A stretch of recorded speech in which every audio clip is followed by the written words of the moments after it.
দক্ষিণবঙ্গের এই গরম থেকে বাঁচতে আমরা কি সত্যি সত্যি উত্তরবঙ্গে বাড়ি কিনে নিলাম? সেটি জানতে হলে স্কিপ না করে পুরো ভিডিওটি অবশ্যই দেখুন। আর চ্যানেলে নতুন হলে চ্যানেলটিকে কিন্তু অবশ্যই সাবস্ক্রাইব করে দেবেন।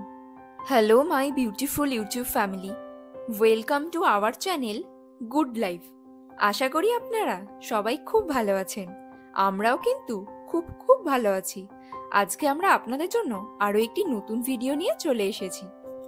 আর এই ভিডিওটি উল্টো বাড়ি প্রদর্শনীর ভিডিও। উল্টো বাড়ির নামটা শুনে একটা কেমন খটকা লাগছে না? আমাদেরও লেগেছিল, কিন্তু এখন আলিপুরদুয়ারে এই উল্টো বাড়ি প্রদর্শনী ট্যুরিস্ট স্পটটা কিন্তু খুব পপুলার হয়েছে। আমরাও বিকেলের দিকে একদিন ভাবলাম তো দেখেই আসি উল্টো বাড়ি প্রদর্শনীটা কেমন, এবং আপনাদের সাথেও চলুন সেই ভিডিওটা শেয়ার করে নিই। আলিপুরদুয়ার স্টেশন থেকে এই উল্টো বাড়ি প্রদর্শনীটি যেতে আপনাদের সময় লাগবে 20 থেকে 25 মিনিট, এবং আপনাদের সকলের পরিচিত যে পৌর পার্ক, ঠিক তার আগেই রয়েছে এই উল্টো বাড়ি প্রদর্শনীটি। আপনারা এখন ডান দিকের যে রাস্তাটি দেখছেন, সেই রাস্তা ধরে সোজা চলে গেলেই আমরা পৌঁছে যাব উল্টো বাড়ি প্রদর্শনী।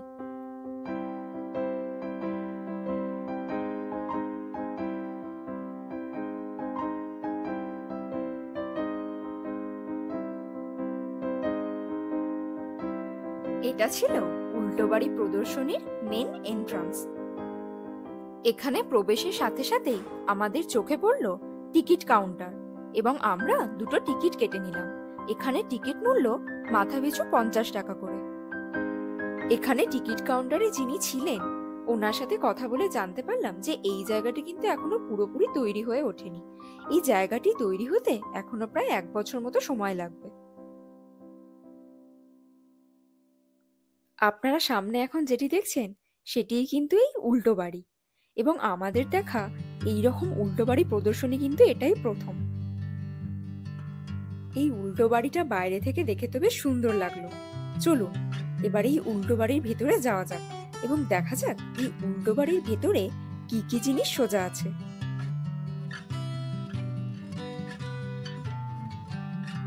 ও মা, এখানে তো ঢোকার সাথে সাথে দেখি সবই উল্টো।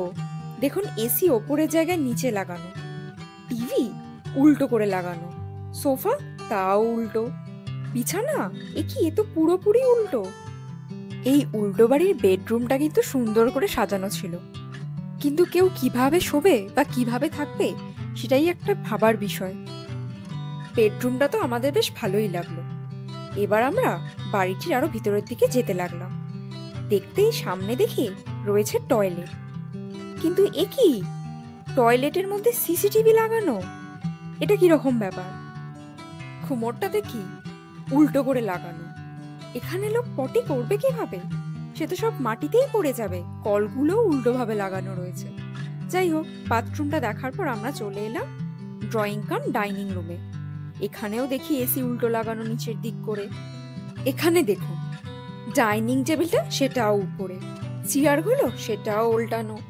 আবার ওদিকে দেখুন, ওদিকে খাওয়া দাওয়ার পর হাত ধুতে যাবেন, সেখানেও বেসিন উল্টো দিক করে উপরে লাগানো।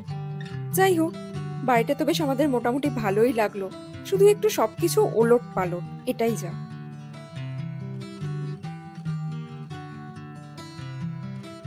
এই উল্টো বাড়ির সোজা ব্যালকনি দিয়ে বাইরের পরিবেশটা উপভোগ করতে কিন্তু বেশ লাগছিল। আমাদের উল্টো বাড়িটা পুরোপুরি ভালো করে ঘোরা হয়ে যাবার পর আমরা চলে গিয়েছিলাম এই বাড়ির একদম পিছনের ব্যালকনিতে।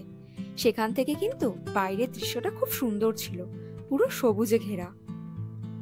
আমরা এই পিছন দিকটায় গিয়ে দেখলাম সেখানে মাটির হরিণ করা ছিল, মাটির সিংহ করা ছিল। আপনারা চাইলে ওই গোল বেদিগুলোতে বসে কিছুক্ষণ সময়ও কাটাতে পারবেন। ও হ্যাঁ, এই বাড়ির আর একটা মূল আকর্ষণ ছিল এই গাড়িটা, যেটা কিন্তু দেখতে বেশ সুন্দর, কিন্তু প্রয়োজন পড়লে এই গাড়িটা কিভাবে রাস্তায় চলবে সেটাই আমরা বুঝতে পারলাম না।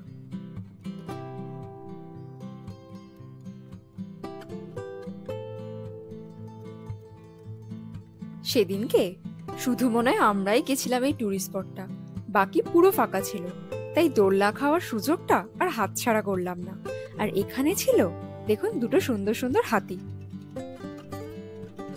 আলিপুরদুয়ারে কিন্তু আরো একটা উল্টো বাড়ি রয়েছে, যেটা রয়েছে ডুয়ার্স ফান সিটিতে। আজকের ভিডিও এই অবধি।